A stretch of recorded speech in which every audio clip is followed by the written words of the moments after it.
Welcome to the last of the Col-Hi Wildcats 1982 podcast, brought to you by Deets on Man Productions.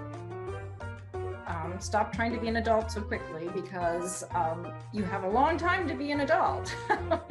So enjoy your youth because it goes by quickly. The grace of God supports you, and you're gonna be all right. Seize every single moment because you can't get more time. To my high school self, I will say, get over yourself. Life is a series of lessons. Some of them are far more expensive than others, right? And she said, when? I said, I get off in like 15 minutes. Let's go tonight. I didn't want to give her any chance to say no. Hey, this is Scott Townsend. Welcome back to the last of the Col-Hi Wildcats 1982 podcast. Hey, if you guys are liking this podcast, I ask, you can subscribe, like, share, write a review, do whatever you want. It's nice to see subscribers. It's nice to see kind words and comments. And you guys are really doing a great job with that, actually. Yeah. There's a GoFundMe account out there to help keep the lights on, keep this podcast going. There's a link at the end of the show or down in the show notes if you want to donate. That's fine too. A lot of you have an incredible amount of money. I can't believe it. That just floors me. So you guys are a great tribe, a great group of folks, and just really appreciate all your support. Speaking of support, I have the great pleasure of visiting with one of the greats from College High, 1982, Christy Brooks. And we talk about support, and we talk about the life and times of Christy Brooks in high school and after high school, what she's doing now, and some of the valuable lessons that she has learned. I'm reminded of when you listen to this interview, then this will be more clear. But I'm reminded of the quote from the movie The Help with Viola Davis. She's a maid at this house, and she's in charge of taking care of this little kid. And each day she reminds the kid that she is kind, she is smart, and she is important. And that's really important for kids to hear, so they don't look for that from someone else. And that'll all become clear as the interview goes on. Yeah, so Christy has had a tremendous story to tell of overcoming, like all of us do. All of you guys have had, every story is incredible. This one's no exception. Sit back, relax, enjoy this really fun conversation with the amazing Christy Brooks. Christy, how's it going? Great. Thanks for having me, Scott. I'm really excited to participate in your podcast and get to tell my story. And I've so enjoyed listening to everybody else's story so far. So it's been great. And thank you for having me. Oh yeah. So I'll start off with what do I remember about Christy Brooks. I don't, nothing crazy. I think I remember you were in with, there was a bunch of girls there. I think you were a cheerleader, is that right? I was a cheerleader in junior high at Central. Okay. And I was a pom girl in high school. Okay. So.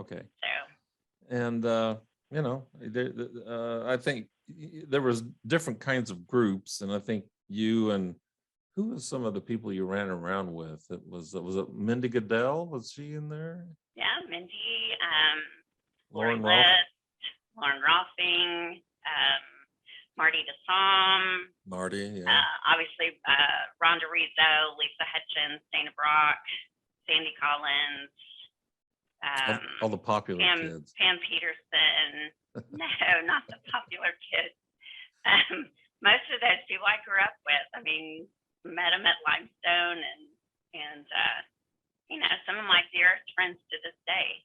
So we are blessed. I just continue to say, and I think everybody has kind of reiterated that, we're blessed to grow up where we did and live the childhood and teenage years that we had. Right. It's very idyllic, being in Bartlesville. It's almost like Mayberry. But we thought it was tiny. It's not that tiny, but we thought it was little bitty. But looking back, I'm so grateful for that. My eldest son graduated from Union High School in Tulsa. I think he graduated the first year they had 1,000 students that he graduated with. And, when you're going to that size of school, you have to find a niche in order to participate in anything. And the way we grew up, you could participate in everything. I mean, you could do, I did theater and band and pom and student government and English writing club. And, so you had the choice of doing all of those things. Whereas, in the bigger schools, they don't. My younger son, I transferred him to a private school in Tulsa, and he ended up graduating with 100 kids. And it was great. It was a great experience. And I can relate that to, I think we graduated, well, I know it was just under 300, but, Right. I felt like I knew everybody that we graduated with. And I just think, we're blessed. That's all I can say. I just think we were really blessed the way we grew up. I was going through the yearbook and I saw your picture as I think it was Palm. And then there was a Halloween costume thing you guys were being judged on. And High Y? Do you remember High Y? I asked Mindy Goodell what that was, and she couldn't remember. It was I think it started when we were in junior high, and it's called Y Teens. Oh, okay. And it was kind of an after-school club or something. And then when we got to high school, they called it High Y. I think that's what that was. Oh, okay. So, And then you mentioned theater, and you were in the play Can't Take It With You? Can't Take It With You and Up the Down Staircase. Oh, okay. Did both of those my senior year. And,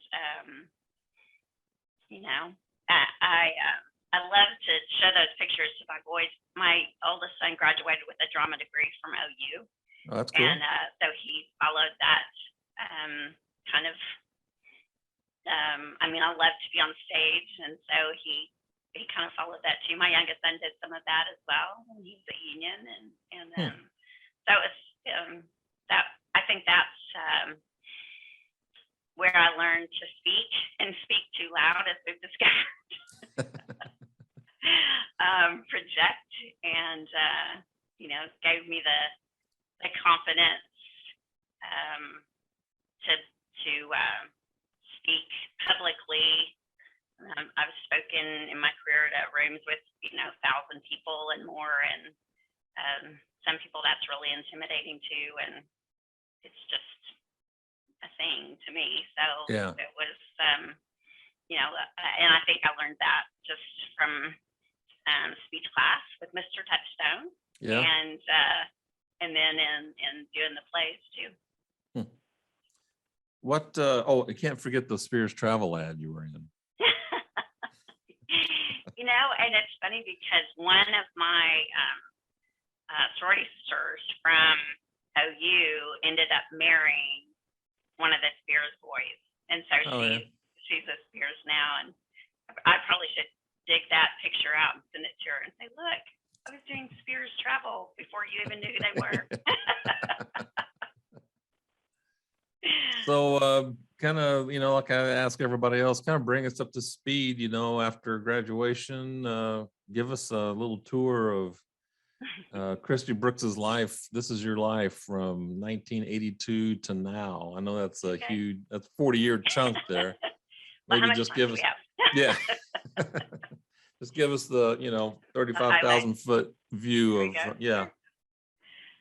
So I went to OU, and it's funny because having grown up in Bartlesville and thinking I knew everyone, I was gonna launch out and go potluck for my roommate our freshman year, and I ended up living directly across the hall from Lori List and Lauren Rothing and Pam Peterson and Lisa Hutchins.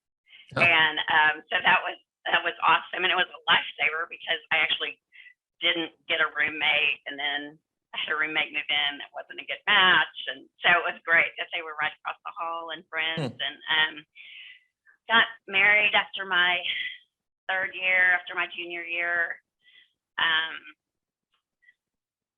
I still have nightmares to this day about what it would have been like if I had stayed and gone through my senior year, and could I go back and redo that? And that was a mistake on all sorts of levels, but not the least of which was leaving school early.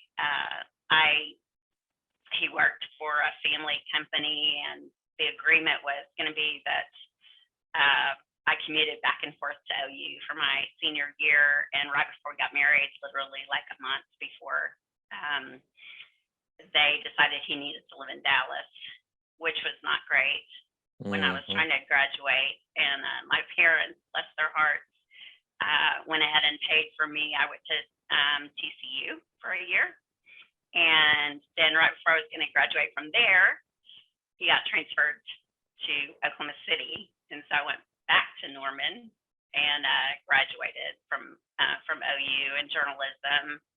Oh, cool. Which I'm thankful for. I mean, that was important to me. I was always raised to be a Sooner, and so it was I was very grateful to actually get to earn my degree from OU. Right. Then I started working for the Journal Record in Oklahoma City, business newspaper, and then he got transferred to Tulsa. So I started over again and went to work for Arthur Young, one of the big 8 accounting firms when there were that many, and doing public relations, and really got just kind of thrown into the fire, doing special events. And okay, Kristi, 23-year-old, what does public relations look like to an accounting firm? And so I just, got thrown in and did that for a few years. Then I went to work for an ad agency, did lots of fun things for them. Which one? It was called Advertising Incorporated. I always get it mixed up with the other one, Advertising Incorporated. So Ad Inc. is what it was called. And my biggest client was Oklahoma Natural Gas, and we did all sorts of cool things. Like we had a guy come in from California and jump out of an airplane with a camera attached to his helmet, and that was long before GoPros or anything like that. I mean, it was literally a television camera attached to his helmet, and doing a skydiving thing. And we had a great spokesperson back then, and so we got to do lots of fun things with him. Then I worked on Zebco Rod and Reel, did packaging for them, Bitco, the Bank of Oklahoma, Sonic Drive-In, did all of those, Frankie Avalon, and Annette Funicello. They were the big Sonic spokespeople for quite some time. So I got to work with them, and then unfortunately that advertising agency went out of business, and I ended up in Bentonville, Arkansas, working for the Bank of Bentonville, which was the anchor bank owned by the Walton family. Right. If you're in Oklahoma, Texas, Missouri, Kansas, that whole area. Now you know them as Arvest. And I got to brand the first Arvest product. Before they were Arvest, they were all these different banks. And so I got to put their first product branded out as Arvest, which was kind of That's cool. I had my oldest son when I was there, but I really didn't like Arkansas. Now, did your husband go with you to Arkansas? Second husband, yes. Oh, second husband. Okay. Yeah. The father of my children, yes, he did. Yeah. He went to the University of Arkansas. He was getting his master's degree. So he went wherever I went because I was paying the bills. So I always said there was 3 types of people that lived in Bentonville: those that grew up there and born there, those that worked for Walmart, and those that didn't. And I was that didn't.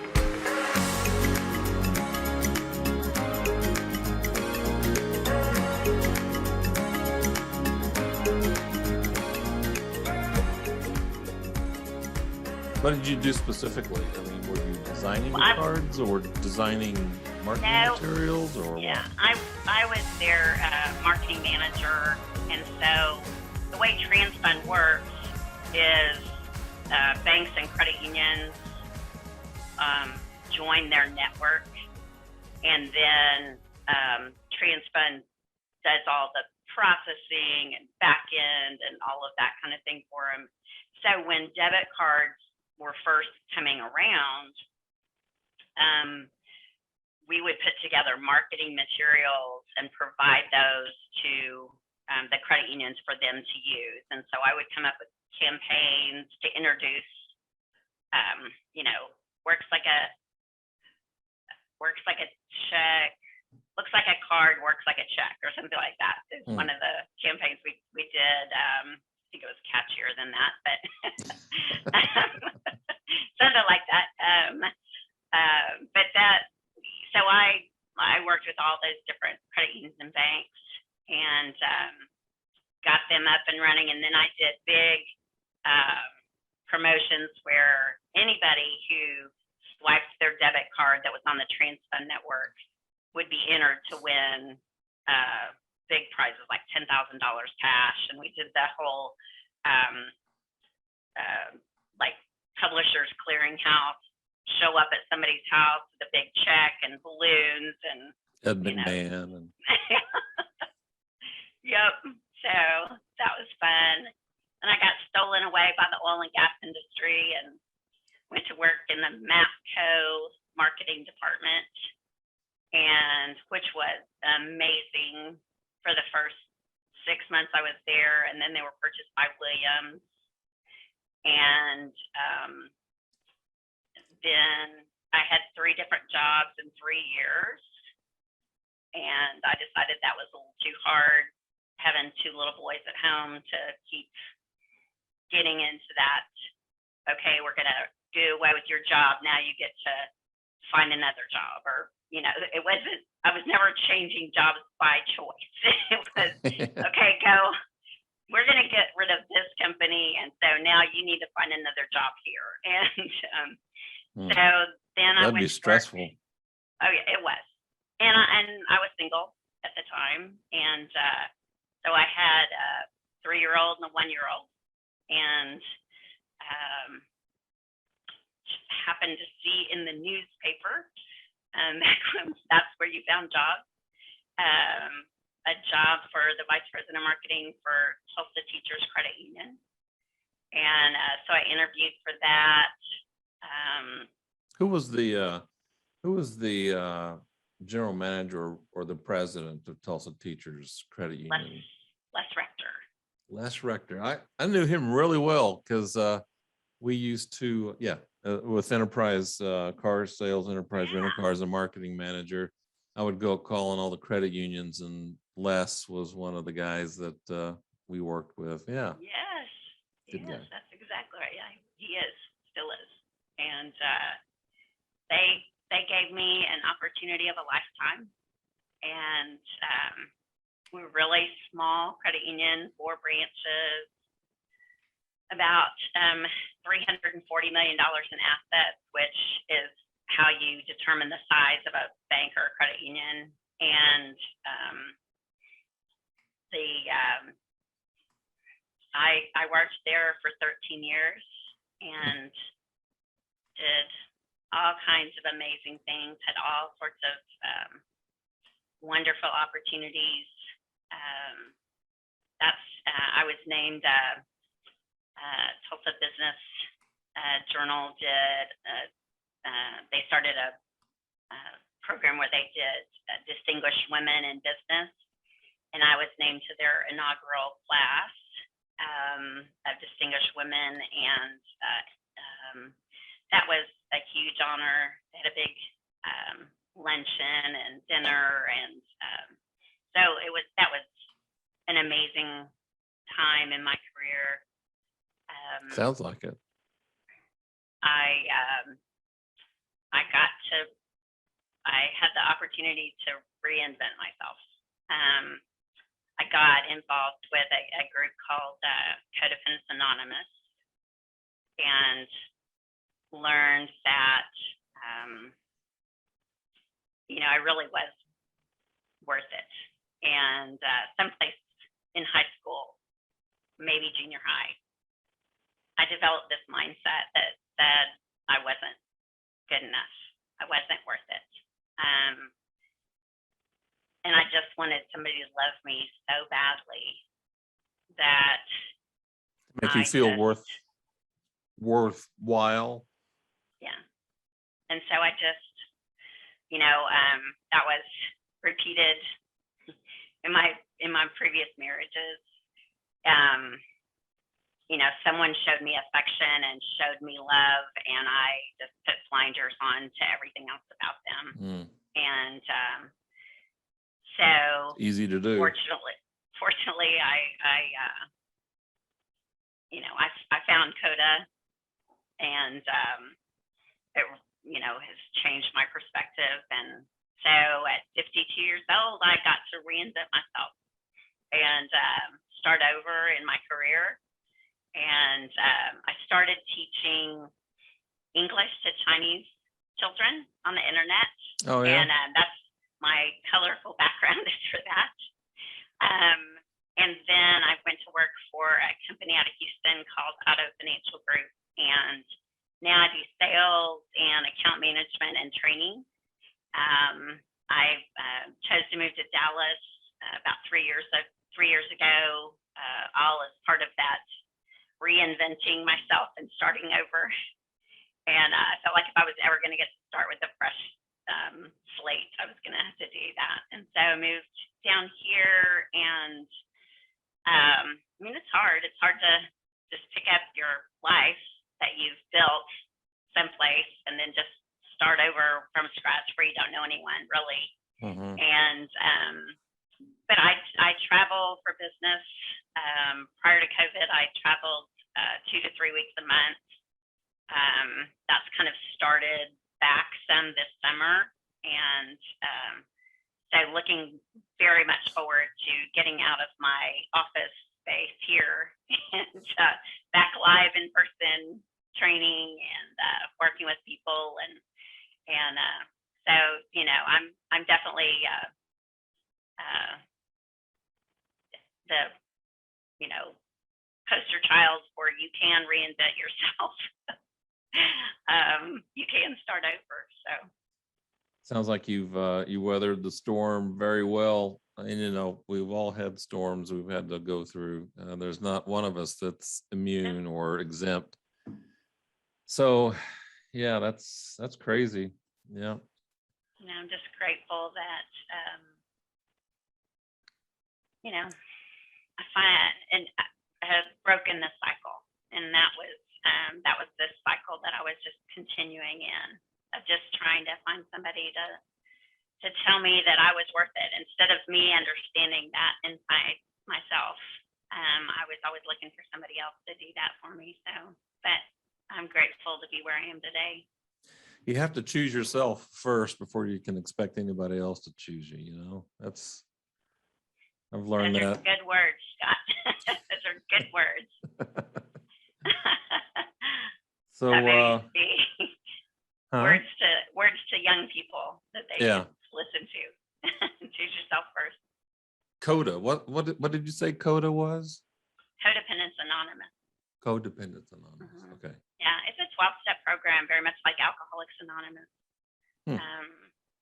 And it's, it's just for relationship management. For people who codependent, I guess, sorry for sounding stupid here, but so codependence meaning you're relying or you're leaning heavily on the other person in a relationship for fulfillment and never finding it in yourself, never putting your needs first, never being able to stand up for yourself and say, this is what I need, this is what I want, just always deferring and deterring. Les Rector, one time I was sitting in his office and he said, Kristi, I wish that you could see how valuable you are. And those words really didn't resonate with me at that point. I was just like, no, whatever, but once I got into CODA, I finally realized what he was trying to tell me all those years ago was, I didn't see, I saw that I had a good career and that I was a very public person and, I knew a lot of people and especially school administrators. I kind of ran in the circles of school superintendents and, so I could see that about myself and I could see financially that I was successful. But I couldn't see the value of myself. Mm-hmm. So. But you can now. Sure can. Good. Sure won't. I have very, very, very low tolerance for people that don't value me. And,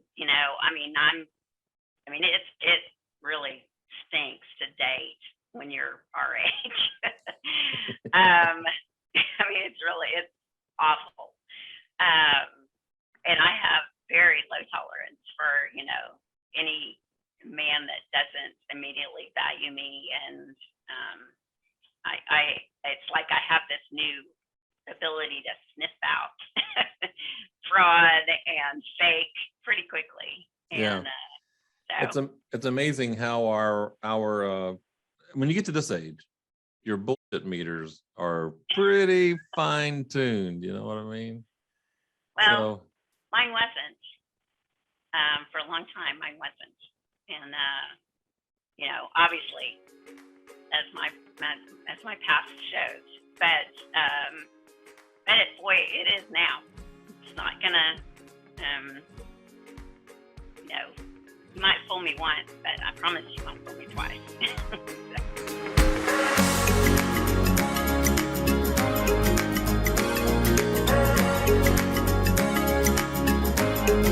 Thank you for listening to the last of the Col-Hi Wildcats 1982 podcast.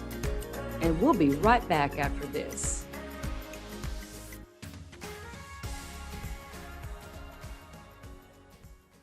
Pop's Daylight Donuts, man, they've got the best tasting donuts, sausage wraps, pastries in Northeast Oklahoma. And also, if you'll tell the staff there, hey, Scott Townsend said to give me a large spicy pig, they'll give you a free large spicy sausage wrap. But you have to tell them Scott Townsend sent you. So tell them, hey, Scott Townsend told me to tell you to give me a large spicy pig. So there's the offer. There's the call to action. So go to Pop's Daylight Donuts, say hi to Mark for me, and go to Pop's Daylight Donuts and get you some.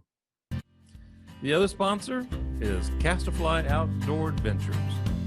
Adventure. That's where it begins. We look to create and document our moments in time while embracing the majestic wonder and beauty of the great outdoors. Our quest is to explore the back roads of the Ozarks, camping, fishing, and just getting lost. Refresh your spirit and join us on our next adventure. Paul and his crew invite you to subscribe to the Cast-A-Fly Outdoor Adventures YouTube channel.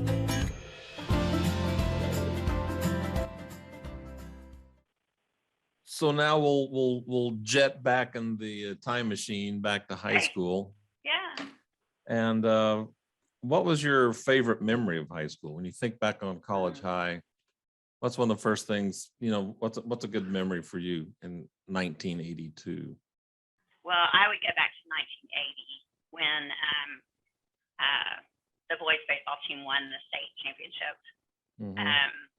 I was dating John Osmus at the time, and he was the senior. He was a senior. We were sophomores. He was the captain of the baseball team. He wouldn't let me be a bat girl because I was dating him, and so I was in the stands for all the games, and to get to play in the state game at Oral Roberts Field against Sooner. Yeah. And to run roll them, we beat them 11-1. And that was awesome. That was the best experience. Who all was on the team? Obviously remember? John, Jerry Peace, Mike Christy, John Dunaway, Philip Pasqua, Daryl Reese. Could probably try and figure out the rotation. But those names just off the top of my head. Yeah. So, but that was, I would say that was probably that's my biggest memory. Obviously, doing Col-Hi Sooner Week, where we burned the Spartan. So where's the last place that was held? I don't know. Was it on? I remember one year it was held down. Was it on Delaware? Yeah, it was down in the down close to the school, kind of in a field. I remember there was kind of a side street, kind of a cul-de-sac side street that we kind of pulled into, but I don't remember whose house it was at. It would have been a junior. No, our junior year it would have been a senior that held it. Yeah, right. It was always the senior boys that built it, and they wouldn't let us have the football game during our senior year. No, they wouldn't let us. But we did have the basketball game. Yeah. And I remember, another exciting memory was when all of the Palm Squad, the senior and the Col-Hi Palm Squad, we did a joint routine for that game. And I had mono my senior year. And so I don't know why they let me do this, but I would come to school in the morning before school and do first hour and practice for the palm routine. And then I would go home and I would sleep all day long. And then I was doing the play. And so I would come back after play practice or come back after school for play practice. And I remember walking down the hall one night or one after school, like 4 o'clock or something. And the English teacher, and I cannot remember her name, my senior year, came up to me in the hallway and she said, "Kristi, when are you going to come back to class?" I was like, "Oh, I think I can come back next week." But so I did that for, I don't know, 2-3 weeks while I was homesick with mono. I was still doing the Palm Squad and doing the play. Yeah. But that was a kind of a big joint effort for that last basketball game that we had. It was down at Adams, and so that was obviously a fun memory. I remember building the prom our junior year, putting it together. Oh yeah. Who did you go to prom with? Well, my sophomore year went with John Osmus. John. Fun fact here, he went to his junior prom with my sister, who was a senior. And they never dated, but he would come to our house and my parents had a game room in the back room, and he would end up playing pool with me in the game room. I'm sure my sister loved that. But then our sophomore year, which was his senior year, he didn't want to go to prom because he had a baseball game or something that weekend. And I was like, hey, you took my sister to prom last year. You are taking me to prom this year. so it was him. My junior year, I went with Jerry. Starts with a Z. From Sooner. Oh, okay, I wouldn't know. Jerry Zoller. Jerry Zoller. Sorry if he ever sees this. I'm sorry, I forgot your last name. It's only momentary. And then my senior year, I didn't get invited to the prom. I think probably because I always dated older boys and the boys from Sooner. So it was probably payback. So I took a friend who was going to the University of Tulsa, which was illegal, by the way. It's illegal to what? Well, you couldn't take somebody that was out of high school. Oh, you had to be in high school. Okay. And so his younger brother was in high school in Shattuck, Oklahoma, which is way out in the Panhandle. And so he went as his younger brother as my date. And so that's who I went with to prom. Well, that's cool. What car did you drive?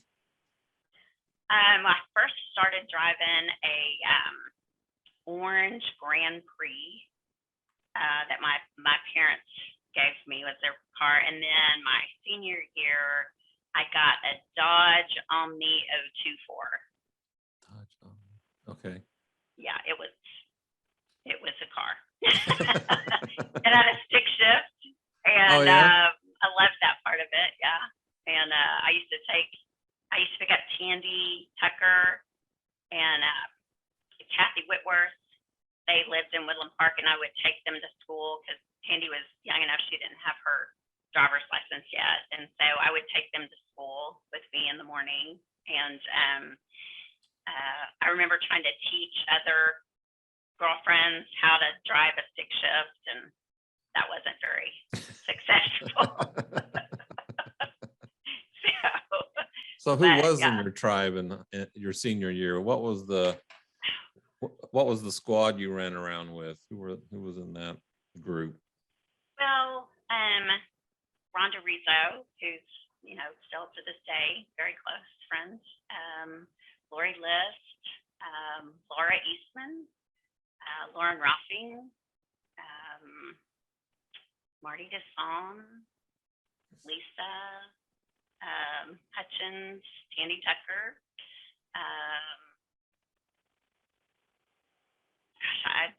Sandy Collins. Oh, yeah. Trying to think who else, because we just had a big group. Lori Markle was on the Palm Squad. I'm sure I'm forgetting names, but everybody I forgot Mindy Goodell. Mindy Goodell. Yeah. So everybody kind of has a squad they hang around with, and so even if it's a smaller group than what's in the Palm or I whatever. just felt like I don't know, I had such a variety of friends.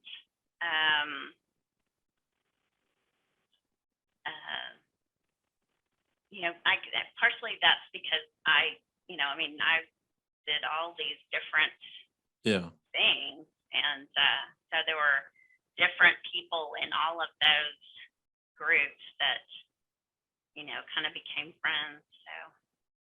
So Do you still stay in touch with them? Some of them, I guess. Yeah, lots of them.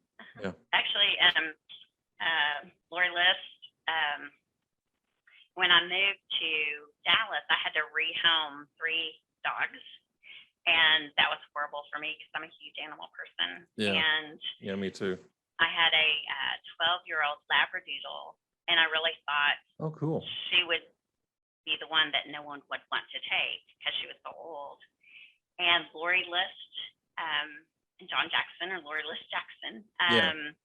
actually drove to Oklahoma, drove through Oklahoma, picked her up, and took her home to live with them in Texas, and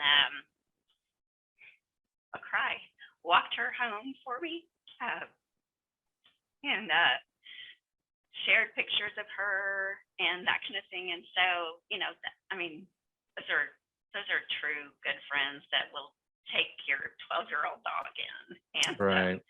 when you're desperate. And Rhonda and I are really close. We keep in touch. We text back and forth.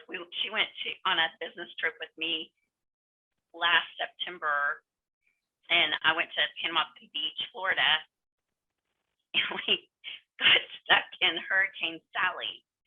And Sally was my mama's name, and so that hurricane just spun off the coast of Florida, spun and spun and spun. It was just dropping all sorts of rain. It's like it would never come on shore. And one night we were in the hotel room because there wasn't anything else to do, and we went out, and I made my best Jim Cantori from the Weather Channel weather update using a bottle of wine as my microphone. The wind was blowing and the rain was going in.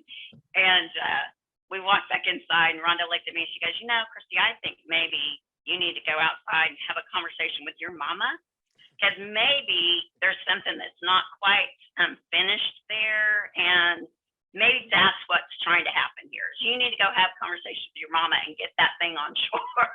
But I mean, what a blessing to have friends that you've known, since you were 8, 9, 10 years old. All your life, basically. Yeah. That's cool. That's so cool. So, but we were, I mean, some of my best friends when I was in grade school really were the boys that I grew up with, Chris Stark and Steve Kramer and Richard Whitmire, Jeff Blair, because I was a tomboy. And so I played football and baseball with those boys all the time. And, still to this day, have just a wonderful relationship, even, this many years removed. I think I could call there's probably most people in our class feel like there are, probably at least a dozen or two friends that they could just pick up the phone and call, and they'd be there for them right then. So, right. Yeah. The definition of a true friend I've heard is someone you can call at 3 o'clock in the morning and they'll be there. Not many of those around, but there are a few. But, there are a few, definitely. What would you? And here's your favorite teacher. Who was your favorite teacher or class? Okay. So I would say that, of course, everybody's talked about Mrs. Smith and Sue Smith and how great the family living class was, and I totally agree. I would say Mr. Simmons, our junior year English teacher, and the lady that I can't remember her name, and I'm Hoffman so sorry, or our Bowman? senior, I think maybe Bowman. Hoffman, Bowman. Was our senior English teacher. Those two had a tremendous impact on me because they allowed my English, writing, creativity, which is kind of where I've hung my hat in my professional career. But probably the person that had the most influence on me was Mr. Gay. Oh, yeah. Our geometry Teacher. Yeah. So in my freshman year at Central, and I've blocked this woman's name. I was in advanced math, 7th, 8th, and 9th grade, and in 9th grade, I wasn't doing well in geometry. I just didn't get it, and I think that's partially because whatever time period that class was when I was getting pulled out to go to do assemblies for cheerleading and that kind of thing. And she had my sister 3 years before. My sister is brilliant. I mean, to this day, smartest woman I know, smartest person I know. And so my mom and dad, being, right on it, went up to school one day, had an after school conference, and I stood out in the hallway, being, trying to listen, but not listen. And so they said their goodbyes to the teacher, and they walked out in the hall, and my mama, grabbed me by the hand. She goes, "Okay, we're going to go change your class schedule, Kristi." And I was like, "Okay." And the teacher said, wait, I thought we had this all worked out and everything was going to work out. And my mom looked at her and she said, "You know what? You never referred to Kristi by her name one time in this class, in this conference. You've only called her by her sister's name. And so obviously there's a problem here." But what that did to me is it put me back into regular math. And that was an ego blow to me. I was like, oh my gosh, I've gotten taken out of, advanced math. Mm-hmm. So when I went to high school, we went to Col-Hi. My sophomore year, I was in geometry, and Mr. Gay was my teacher. And I was afraid. I was really afraid that I couldn't get it, that, I was going to do poorly. And he just, I don't know if you recognize that. I don't think I probably would have the ability to tell him that, but he just took me under his wing and loved on me. He loved all of us kids. That's why he was the announcer for the football games and the basketball games. And no, I know what you're saying about geometry. I was in math. I was horrible at math. But when I got into geometry, it's just like, and this is probably to his credit, and the nature of geometry, it just opened up. The clouds parted, and I understood everything. It was just, I don't know what it was. And it was a combination. I'm sure, of the nature of geometry, which is you can look at it and you can see, where a lot of math is theoretical and stuff, but this is like, here's a triangle. Look at this triangle. Look at this square. And he also made it fun to learn about geometry. Yeah. And he was funny. And I'm the same way. He'd be one of the top 3 for me, definitely. He gave me confidence in schooling back that I had lost. And so I would say he was probably the biggest influence. Mr. Touchstone and speech and drama have made a huge influence on me. When I went to interview for the job at TTCU, not Les, but the chief operating officer, which is, his name is Doug, looked at me and he said, "Well, the thing that we are having trouble with is having somebody that can stand up and speak in front of other people. And so can you just stand up there and give us a 5-minute presentation on what member service looks like?" And I'd never, I'd worked in banking. I'd worked in the industry, but I'd never worked for a credit union. And there's definitely a big culture difference between the two. And, but he asked me and I was just like, well, sure, I can do that. And so I stood up and, just reeled off this 5-minute spiel about what I thought member service looked like. And I know that's one of the reasons I got the job. And then because Les was not a public speaker, then I became the spokesperson for the credit union. And so I was the one that did all of the television interviews and all of that kind of thing. And I totally relate that back to learning how to speak with Mr. Touchdown. So.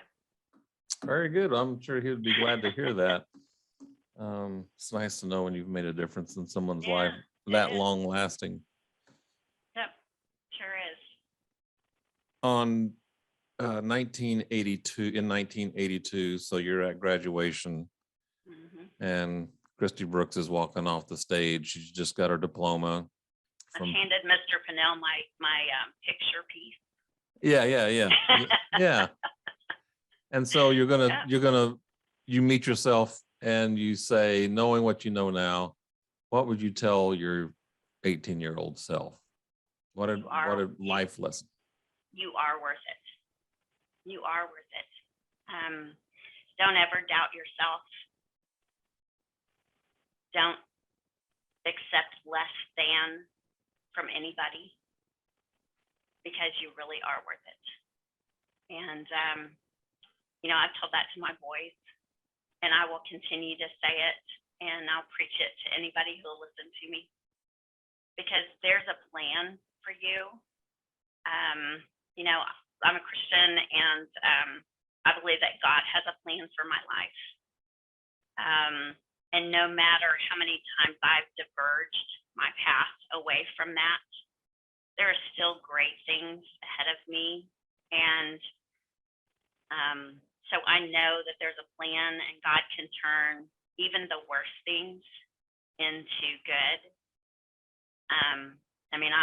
I have lived through some of the worst things that somebody can go through.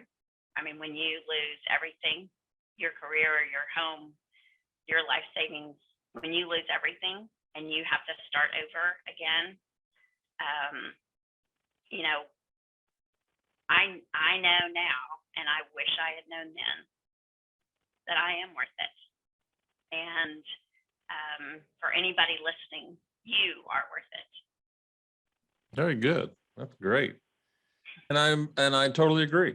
I totally agree. We're all worth it. And that's a powerful statement, and something that needs to be, we all need to recognize in ourselves that we're worth it. Yep. So I agree. Here's to Christy Brooks. Good job. Thanks, Scott. So I guess any last words for the Wildcats listening, watching out there? Oh, get on the schedule with Scott and do your own recording. Let us hear your story. Let us see where you are in life. I've bared my soul and told you all of the horrible things that have happened in my life. I have no great track record of marriage. Some of y'all have been married for 30 plus years. Some of y'all have done amazing things with your life. You've all done something incredible with your life. Let us hear from you. We'd love to hear it. Share your story. And, as far as incredible goes, I think your journey and then your mission now to, let everyone know that, they're worth it, and that you can come up alongside someone and encourage them based on what you know is huge. And so good job to you. And that's a huge accomplishment. My map says you don't have to have it figured out to move forward. Yep. And I truly believe that. You don't have to have it figured out. You can keep taking those next steps. I was interviewing Lieutenant Colonel Dan Rooney, who founded Folds of Honor. Yes. And I asked him, I said, so how do you, he's a golfer, he's an author, he's a fighter pilot, he's a Folds of Honor founder, he's a father of 5 girls. Just, I said, how do you do all this stuff? And he just finished a golf course with Jack Nicklaus. I said, how do you do this stuff? And he goes, you just have to start before you're ready. You just got to start. You're never ready. You just got to start. Yeah. And I was just, okay, well, there you go. There's some days that I can look back on, and the only thing I can say is that I got out of bed that day. Mm-hmm. That was my accomplishment for the day, was that I got out of bed for that day. Yeah, and that's crazy. You can do it. You just have to take those next steps. You have to you have to find it inside of you. And another thing I like about this is we've almost kind of created a network 40 years later. Yeah. It's too bad we didn't have the network 30, 20 years ago. Yeah. but it's interesting that everyone can relate to each other. And it's like, yeah, I get it. I know. I mean, you've got your thing. I got my thing. They've got their thing. The one thing we do know is we all went through things and we totally understand. But anyway. Okay. good to catch up with you. And thanks for your time. I think that somebody, and I would be happy to do this. I would be happy to interview you, and you can call it the Scott Townsend podcast, but I'll be interviewing Scott Townsend. So we should have somebody. You should be able to tell your story more than now. We know that you got hit by a car and you were laying on the ground, and you worked at Disney. I mean, those are cool things. You should tell your whole story. We should do that. Yeah, let's set it up. I'll interview you. All right. It's a deal. Okay, good. Well, for Christy Brooks, this is Scott Townsend. Thanks for watching and listening to the last of the Col-Hi Wildcats 1982 podcast. Have a great day, and we'll talk to you later.